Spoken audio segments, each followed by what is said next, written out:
cumbersome.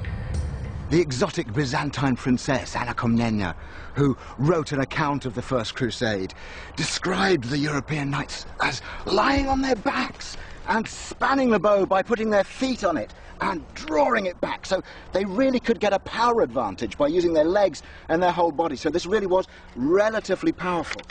And then they could get up and shoot it. The Europeans' experience in the Crusades, however, introduced them to a new type of bow technology, one that allowed them to make shorter and more powerful bows. It was a composite technology, a technology which used different materials. This is a cross-section of a 15th century crossbow.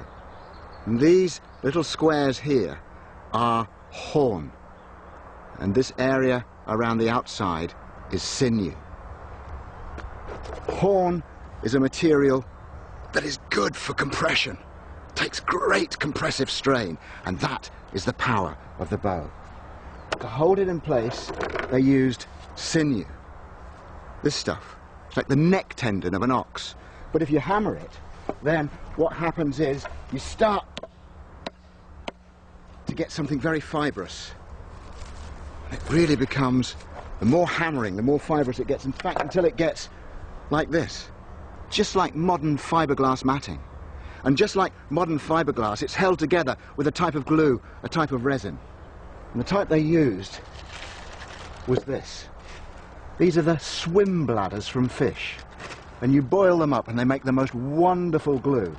So this elaborate technology allowed the crossbow to go into the next generation. But now with these more powerful bows, they needed to devise spanning devices. One of the earliest was the belt and claw. So they would wear this hook around their waist and they simply had to bend down and they could lift it with the whole body and place it on the string like that. There it is, ready to shoot.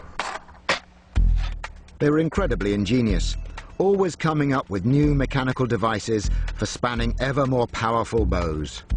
This one's